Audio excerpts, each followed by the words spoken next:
अस्सलाम वालेकुम। मेरा नाम डॉक्टर कुर्रतुलैन हाशमी है। मैं कंसल्टेंट क्लिनिकल ऑन्कोलॉजिस्ट यानी माहिर अमराज कैंसर हूँ। आज मैं जिस कैंसर के हवाले से बात करने जा रही हूँ, ख़वातीन में वो कैंसर एक ऐसा कैंसर है जिसने ख़वातीन की सेहत को एज अ होल बहुत मुतासर किया है। जी हाँ, आज मैं बात करने जा रही हूँ ओवेरियन कैंसर यानी अंडेदानी का कैंसर। ओवेरियन कैंसर, अंडेदानी का कैंसर, अगर हम वर्ल्ड वाइड देखें, पाकिस्तान के हवाले से और वर्ल्ड वाइड देखें, तो ये एक ऐसा कैंसर है जो कि ख़वातीन के कैंसर्स में पहले 5 कैंसर्स में आता है। ग्लोबोकॉन 2020 के मुताबिक पाकिस्तान में जो ओवेरियन कैंसर यानी अंडेदानी के कैंसर का डाटा कलेक्ट किया गया, उसके मुताबिक 5वें नंबर पर ओवेरियन कैंसर यानी अंडेदानी का कैंसर रहा।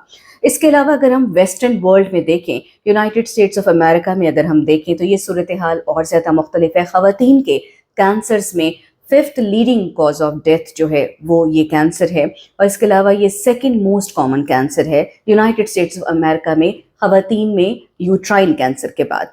अब इसमें कुछ रिस्क फैक्टर्स हैं जिसके बारे में जानना ज़रूरी है, और बहुत ज़रूरी है कि इस कैंसर के बारे में आपको एक ऐसी इंफॉर्मेशन दी जाए जिसमें आप अपनी सेहत के हवाले से थोड़ा ख्याल रखें।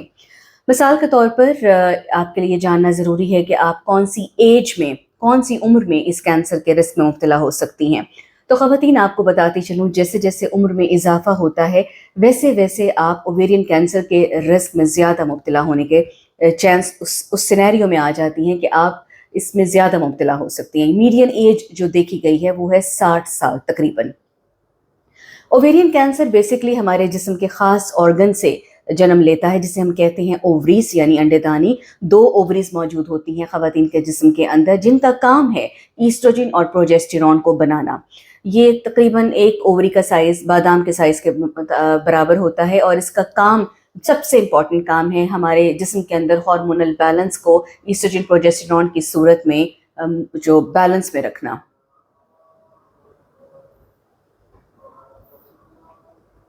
वक्त के साथ साथ जैसे जैसे उम्र बढ़ती है वैसे वैसे ओवरीज का साइज जो है वो कम होता चला जाता है, और ओवरीज का जो नॉर्मल फंक्शन है यानी हार्मोन्स को बनाना, ये ख़त्म होता जाता है, यहाँ तक कि माहवारी का निज़ाम जो है वो ख़त्म हो जाता है, और फिर इस कैंसर के रिस्क में इजाफा हो जाता है। कुछ और रिस्क फैक्टर्स हैं जिसके बारे में बात करना बेहद ज़रूरी है, जिसमें अगर हम एज के बाद बात करते हैं, मौरूसी। जी हाँ, मौरूसी भी इसका रोल है। बिल्कुल वैसे ही जैसे हम छाती के कैंसर के हवाले से बात करते हैं, बिल्कुल ओवेरियन कैंसर में भी मौरूसी कैंसर मौजूद होता है। तकरीबन 10 से 15% इसका चांस है कि ये मौरूसी हो सकता है। इसमें कुछ ख़ास किस्म के सिंड्रोम्स भी मौजूद हैं। जैसे कुछ ख़वातीन हैं जिसमें अंदर उनकी फैमिली में देखने में आया होगा ओवेरियन कैंसर भी हो रहा है, छाती का कैंसर भी हो रहा है, आंतों का कैंसर भी हो रहा है। तो ये ख़ास किस्म के सिंड्रोम्स होते हैं, और कई फैमिलीज़ हैं जो इस तरह के कैंसर्स में मुब्तला होती हैं, और जब हम उनको इन्वेस्टिगेट करते हैं तो उनमें ख़ास किस्म के सिंड्रोम्स निकलते हैं। इसके अलावा जीनियाती तब्दीलियाँ, यानी आपके जेनेटिक लेवल्स के ऊपर, आपके डीएनए लेवल के ऊपर कुछ ख़ास किस्म की तब्दीलियाँ होती हैं जो कि आपको ओवेरियन कैंसर यानी अंडेदानी के कैंसर में मुब्तला कर सकती हैं।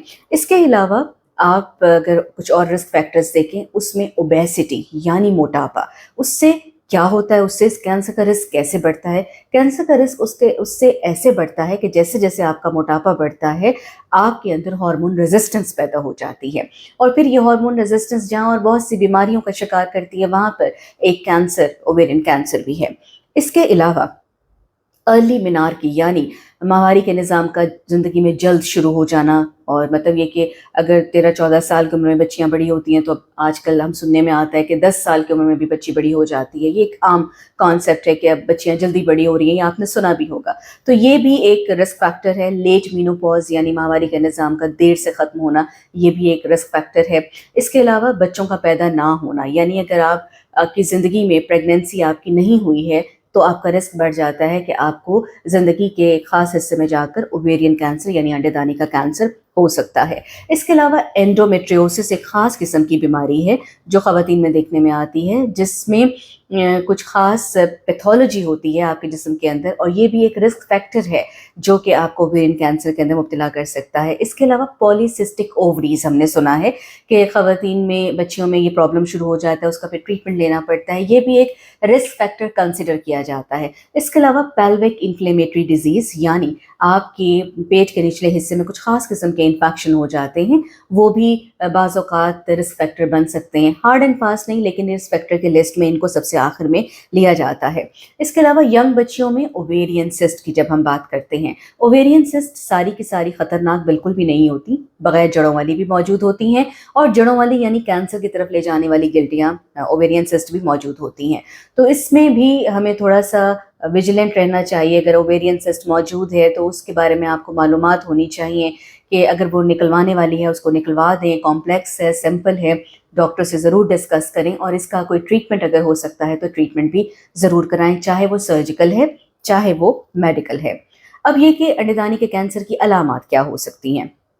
अलामात में जो है ख़वातीन में जो ख़वातीन शिकायत करती हैं अमूमी तौर पर कि हमारा पेट फूला फूला सा रहता है, हम थोड़ा सा खाना खाते हैं और पेट फूल जाता है, यानी एक अफारे की कैफियत हो जाती है और पेट जल्दी भर जाने का एहसास होता है। इसके अलावा अगर रूटीन आपकी डिस्टर्ब हो रही है, यानी जिसमें आपकी भूख कम हो रही है, आपका वज़न कम होना शुरू हो गया है, आपके पेट के निचले हिस्से में स्पेशली दर्द या तकलीफ़ होनी शुरू हो गई है, आप थकावट का शिकार हो रही हैं, कमर के निचले हिस्से में दर्द की शिकायत इसके साथ साथ आप नोट कर रहे हैं कि मुझे ये प्रॉब्लम भी हो रहा है, पेशाब की कैफियत के अंदर तब्दीली आ रही है, आपकी जो बॉवल हैबिट है यानी आपको कब्ज़ की शिकायत होना शुरू हो गई है, आपको लगता है कि हवा खारिज होने के मसाइल ज़्यादा होने लग गए हैं, ये पहले नहीं थे और अब हो रहे हैं, तो ये वो अलामात हैं जो थोड़ी सी जनरलाइज्ड हैं, लेकिन इसमें थोड़े से ख्याल करने की ज़रूरत है कि आप अपने आप को थोड़ा सा इवैल्यूएट करवाएं कि कहीं आप खुदा न खास्ता ओवेरियन कैंसर यानी अंडेदानी के कैंसर में मुब्तला तो नहीं हो रही।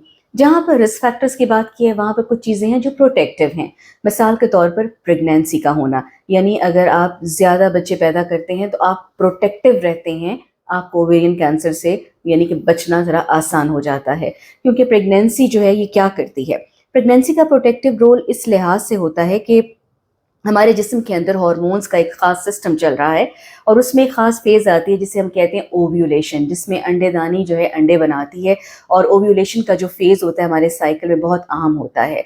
ओव्यूलेशन के इस फेज़ को ब्रेक देना ज़रूरी होता है अगर हम ओवेरियन कैंसर के हवाले से देखें, और अगर इसके अंदर ब्रेक ना हो, और ब्रेक कैसे आ सकता है, अगर आप हमल से हो जाती हैं तो इसमें ब्रेक आ जाता है। ये ब्रेक आपके लिए नेमत है इन अ वे कि ये आपको ओवेरियन कैंसर के रिस्क में कम लेकर जाता है, ओवेरियन कैंसर का रिस्क इससे कम हो जाता है। लेकिन अगर आपकी पूरी ज़िंदगी में आपने प्रेगनेंसी आपको नहीं हुई और आपका ये साइकिल ब्रेक नहीं हुआ, ओव्यूलेशन जो है इसे हम कहते हैं इंसेसेंट ओव्यूलेशन, अगर ये इसी तरह से मुसलसल आपका साइकिल चल रहा है, उसमें ब्रेक्स नहीं आ रहे हैं, तो डेफिनेटली आप ओवेरियन कैंसर का शिकार हो सकती हैं, इसका रिस्क बढ़ जाता है। इसके अलावा जो ख़वातीन ट्यूबल लाइगेशन कराती हैं, यानी बच्चे बंद करने का प्रोसेस है जिसमें ट्यूब्स को लाइगेट करा दिया जाता है, या जिनमें हिस्टेरेक्टमी हो जाती है यानी यूट्रस रिमूव करवा दी गई है, या ब्रेस्ट फीडिंग वाली जो ख़वातीन हैं जो अपने बच्चों को ब्रेस्ट फीड कराती हैं, ये प्रोटेक्टिव फैक्टर्स हैं जो आपको ना सिर्फ और बहुत सी चीज़ों से बचा कर रखते हैं बल्कि ओवेरियन कैंसर के हवाले से भी ये आपके लिए मुफीद हो सकते हैं। अब बात आ जाती है ट्रीटमेंट में, जिसमें मैं मुख्तसर आपको ये बताऊंगी कि अगर आप में से ख़वातीन ओवेरियन कैंसर का शिकार हो जाती हैं तो फिर क्या उसका इलाज मुमकिन है या नहीं है। इलाज बिल्कुल मुमकिन है, लेकिन बात वही, जितनी जल्दी तशख़ीस उतना जल्दी इलाज। और जिस तरह बाकी कैंसर्स में है stage 1, stage 2, stage 3, stage 4, ovarian cancer में भी हम इसी तरह से स्टेज करते हैं। जहाँ तक बात है स्टेज 1 और स्टेज 2 की, अर्ली स्टेज होती है, इसमें हमारा जो 5 ईयर सर्वाइवल है कैंसर का, वो यानी कि हमारी ज़िंदगी इसमें इतनी सेफ़ है कि हम 70 से 90% तक 5 ईयर सर्वाइवल हासिल कर सकते हैं। और अगर स्टेज 3 या स्टेज 4 में बीमारी डायग्नोज होती है, हमारा ट्रीटमेंट होता है, तो उसमें 20 से 45% तक का 5 ईयर सर्वाइवल चांस है, यानी 20 बहुत कम है ये, और कुछ में देखा गया है कि 45% तक थोड़ा बेहतर देखा गया है। लेकिन फिर भी जितनी जल्दी इसकी तशख़ीस होगी उतना जल्दी इसमें इलाज होगा। इलाज में सर्जरी की सबसे ज़्यादा अहमियत है। जिनकी सर्जरी अच्छी हो जाती है, प्रॉपर सर्जरी हो जाती है, और उसमें हम बाद में कीमोथेरेपी या फिर इम्यूनोथेरेपी हम देते हैं, तो उनमें हमें अच्छे रिजल्ट्स मिलते हैं। लेकिन जिनमें सर्जिकली रिसेक्टेबल डिजीज़ ना हो, यानी सर्जन कहे कि बीमारी बहुत ज़्यादा है, अभी ऑपरेट नहीं हो सकता, उनमें मसाइल हैं। वो कि सर्जरी एक ट्रीटमेंट है, कीमोथेरेपी और अब इम्यूनोथेरेपी, यानी हम इन दवाइयों से और साथ सर्जरी से इनको मिलाकर हम इसका एक ट्रीटमेंट प्लान करते हैं। ریڈیو تھراپی یعنی شعاؤں سے اوویرین کینسر کا علاج نہیں کیا جاتا. خاص قسم کی ٹیومرز اگر آ جائیں جو کہ ینگ بچوں میں عموماً ہوتے ہیں، جیسے ڈسجرمینوما کے نام کا آپ نے سنا ہوگا، یہ خاص قسم کا اوویرین ٹیومر ہے. لیکن اگر جب یہ ٹیومر ڈسجرمینوما ہو جائے، جرم سیل ٹیومر ہے، تو پھر اس میں بعض اوقات شعاؤں کا رول ہے، لیکن اس کے علاوہ پورے اوویرین کینسر میں شعاؤں کا رول ایز سچ نہیں ہے. اس لیے آپ نے اپنی صحت کا خیال رکھنا ہے، اپنی لائف سٹائل کو موڈیفائی کیجئے. اگر آپ موٹاپے کا شکار ہیں، اپنے وزن کو مینٹین کیجئے، آپ نیچرل چیزوں کی طرف جائیے، اپنی روٹین لائف میں جنک فوڈ کو چھوڑ دیجئے. آپ ایسے پروٹیکٹیو سسٹم کی طرف آئیں کہ جس میں آپ اچھی سیف ڈائٹ لیں اور اپنے اینول چیک اپس کراتے رہیں، تاکہ جہاں کہیں اس کینسر کے حوالے سے آپ کو اگر فیملی ہسٹری اگر موجود ہے تو ضرور آپ ویجیلنٹ رہیں. اور اس کے لیے بہت ضروری ہے کہ آپ اپنے ڈاکٹر سے، قریبی ڈاکٹر سے مشورہ لیں اگر آپ کو ان میں سے کوئی بھی علامات جو میں نے بتائیں آپ محسوس کرتی ہیں. اسکریننگ ٹیسٹ اس کینسر میں کوئی ہارڈ اینڈ فاسٹ بالکل بھی نہیں ہے، اور جہاں ضرورت محسوس ہوتی ہے وہاں پر ہم جینیٹک ٹیسٹنگ کے حوالے سے ضرور بات کرتے ہیں. یہ تھا جناب آج اوویرین کینسر کے حوالے سے ایک چھوٹی سی ٹاک، اور یہ میں نے آج کے دن کے لیے اس لیے سلیکٹ کی کہ مئی کا مہینہ اس لحاظ سے اہم ہے کہ 8 مئی کو پوری دنیا میں world ovarian cancer day celebrate کیا جاتا ہے. اور خواتین کی صحت ہمارے لیے سب سے امپورٹنٹ ہے، کیونکہ خواتین فیملی میں نیوکلیس کی حیثیت رکھتی ہیں. تو خواتین اپنی صحت کا خیال رکھیے. اللہ تعالیٰ آپ سب کو اچھی صحت سے نوازے، اور انشاءاللہ تعالیٰ پھر کسی نیکسٹ ٹاک کے ساتھ میں ضرور حاضر ہوں گی. اپنا خیال رکھیے. اللہ حافظ.